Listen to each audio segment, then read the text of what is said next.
নমস্কার বন্ধুরা, সুপ্রভাত। আজকে যেই সমস্যাটা নিয়ে এসেছি তোমাদের সামনে, যার সহজ সমাধান তোমরা আজকে শিখবে। এখানে আসল সমস্যা একটাই। এখানে প্রশ্নতে দেখতে পাচ্ছ বৃহত্তম আর ক্ষুদ্রতম 5 অঙ্কের পূর্ণবর্গ সংখ্যা নির্ণয় করতে দিয়েছে। মজার ব্যাপারটা হলো 5 অঙ্কের ক্ষুদ্রতম পূর্ণবর্গ সংখ্যাটা কি হয় সেটা তোমরা সবাই জানো। একের পিছনে 4টে শূন্য, মানে আমি যদি একের পিছনে 4টে শূন্য দিই তাহলে তৈরি হচ্ছে 10,000। এই 10,000 নিজেই হলো একটা পূর্ণবর্গ সংখ্যা, যার বর্গমূল করলে হবে এই 1 বসে গেল, এই দুটো শূন্যর জন্য একটা শূন্য, এই দুটো শূন্যর জন্য আরেকটা শূন্য, হয়ে গেল 100।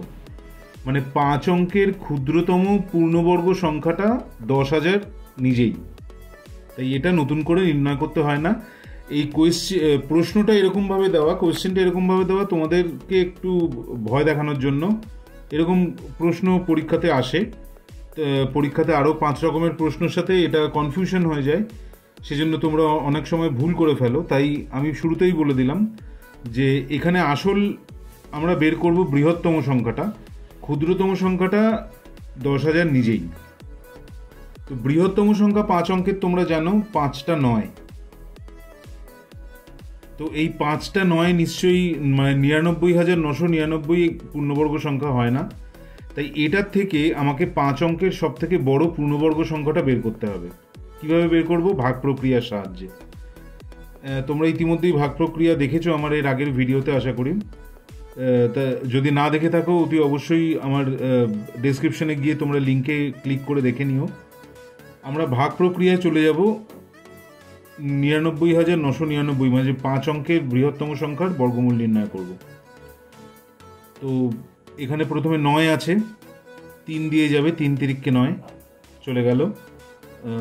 সরি, এখানে 9 বসবে, 3 তিরিককে 9। এই আরেকটা যেটা 3 তোমরা সেটা এখানে পাশে লিখতে পারো, 3 তিরিককে 9 এরকমভাবে। তো 9 9 মিলে গেল, এখান থেকে বসলো 99। এবার এই 3-এর দ্বিগুণ বসবে এখানে 6, যেরকম নিয়মের আগে দেখিয়েছি। এই 3-এর ডবল বসলো 6। এবার 6-এর পাশে এমন একটা সংখ্যা বসাবো, সেই সংখ্যাটাকে যেমন 1 বসালে নিচে 1 দিয়েই গুণ দিতে হবে, 2 বসালে 2 দিয়ে গুণ দিতে হবে।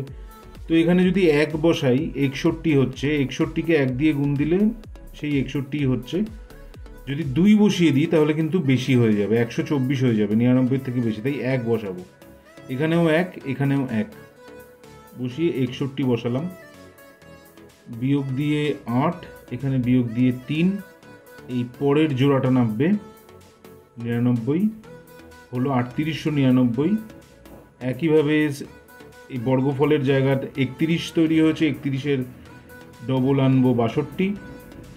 62-র পাশে কত সংখ্যা বসাবো সেই সংখ্যা দিয়ে আমাকে গুণ করতে হবে। এখানে দেখো 6 আছে আর এখানে 38 আছে। এখন 6-এর নাম তাই 6 6 36 হয়। তাই আমি 62-র পাশে 6 বসিয়ে গুণ করে দেখব।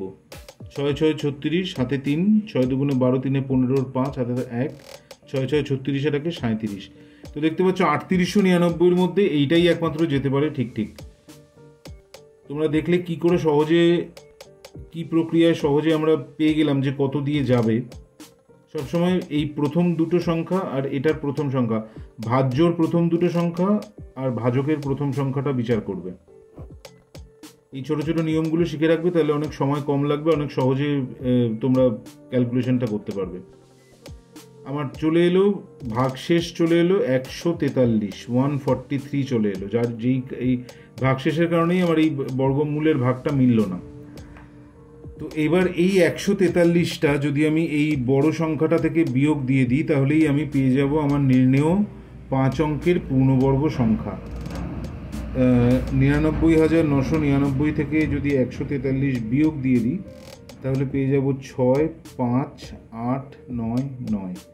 এই 99,856 এটাই হলো আমার নির্ণেয় 5 অঙ্কের বৃহত্তম সংখ্যা আর পূর্ণবর্গ সংখ্যা, যার বর্গমূল করলে কত পাবো বলো তো?